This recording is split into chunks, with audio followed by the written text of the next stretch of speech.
गढ़िबार लोक आमे एवं तार विकास दिगरे आगो को बढ़िबार लोक आमे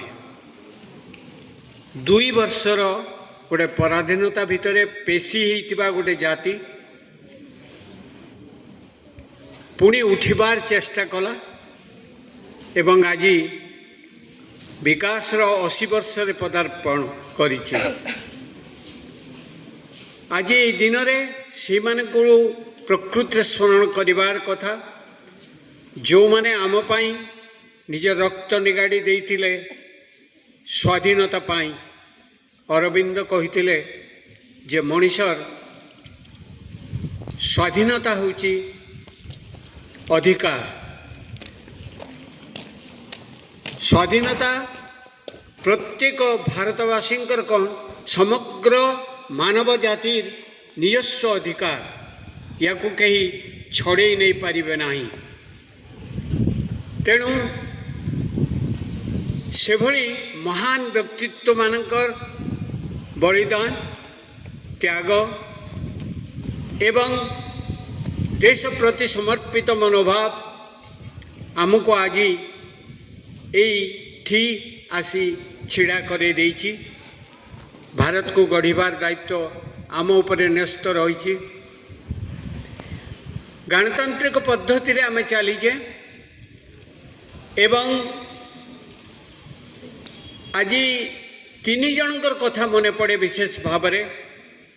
गोटे होचंती परम पूज्य जातिर पिता महात्मा गांधी, आउ जणे होचंती सुभाष चंद्र बोस। निज भाव में एमाने भारत को स्वाधीन करिबार प्रयास करथिले। जो मानकर पछरे कोटि कोटि लोक कोटि कोटि भारतीय निजर समग्र बयस दे समय दे केवल दौड़ुथिले यही समय पाई जे आमे स्वाधीन हबु एवं इंग्रेज मानकर अत्याचार आमको मुक्ति मिलिबो। आ मुक्ति मिलिला। एबे समय आसी विवेचना करिबार अंततः तम मानकर जो माने भारतवर्ष को आगो को नेबे, जो मान को कांध उपरे भारतवर्षर भविष्य निर्भर करे, सेमानकर पाई गोटे विवेचनार समय ये।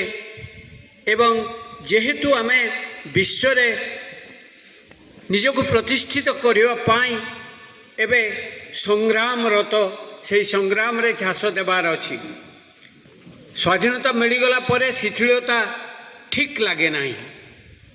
शिथिलता यदि आम भितर आसी जाए, से उत्साह से उद्दीपना यदि लोप पाई जाए, ताहले आमे आगो को बढ़ी पारिबा नहीं विकास दिगरे। एबे 21 शताब्दी 21 शताब्दी जुग एआई रो जुग। जापान, चीन, अमेरिका परिदेश आगो को बढ़िबारे लागिछंती एवं ताको सहित समताल भाव रे आमर सबू अच्छी सबू प्रतिभा अच्छी। आमको आगो को बढ़िबार सबू गुण अच्छी आम भितर। केवल प्रयोग करिवार कथा, केवल समय देवा कथा, इच्छा देवार कथा एवं भक्ति देवार कथा। देशभक्ति गोटे बड़ आत्मिक जिनिस। तेणु अरविंद कहते जे मु केवल राजनैतिक स्वाधीनता चाहे नहीं, केवल भौगोलिक स्वाधीनता हो गले यथेष्ट नुह। भितर आमको स्वाधीनता आवश्यकता रही। जो दुर्गुण गुड़िक आम भितर अच्छी, ईर्षा द्वेष परश्री कातरता, अन्न को ईर्षा करिबार जो इच्छा, ये सब को ठारू मध्य आमको स्वाधीन होबार अच्छी। एवं केवल गोटे कथा यहीटा करिपारिबो, सेटा होची शिक्षा। आमे जेहेतु एबे शिक्षा यतन रे अच्छे, शिखिबार अवस्था रे अच्छे, एबे आमे गुरुत्वपूर्ण भाव में ये जिनस को तौलिबार कथा जे आमर कर्तव्य कौन। यही अवस्था रे भारतवर्ष को आगो को नेबा पाई, देश को आगो को नेबा पाई, समग्र विश्व रे आमको छिड़ा हवा पाई ଗର୍ବର ସହିତ ମୁଣ୍ଡ ଉପରକୁ କରି ଛାତି ଟେକି ଆମକୁ ଚାଲିବାର ଅଛି, ସମସ୍ତଙ୍କୁ ଟକ୍କର ଦେବାର ଅଛି ଏବଂ ଆଗକୁ ବଢ଼ିବାର ଅଛି। ସବୁ ଜାତିକୁ, ସବୁ ଧର୍ମକୁ, ସବୁ ଶ୍ରେଣୀର ମଣିଷକୁ ନେଇ ମଣିଷ ପଣିଆ ତାଙ୍କ ଭିତରେ ଭର୍ତ୍ତି କରିବାର ଅଛି, ଆଉ ଆଗକୁ ବଢ଼ିବାର ଅଛି, ବିକାଶ କରିବାର ଅଛି। ବିକାଶ ମୁଁ ଆଶା କରିବି ଯେ ସମଗ୍ର ଭାରତବର୍ଷର এই যুবগোষ্ঠী, এই শিশু গোষ্ঠী ইয়া উপরে গভীর ভাবে চিন্তন করিবে এবং তার পরিযোজনা নিজে হি প্রস্তুত করিবে, কার নির্দেশক অপেক্ষা করিবার নাহি এবং আগকু বঢ়িবার যোজনা করিবে। জয় হিন্দ, জয় ভারত।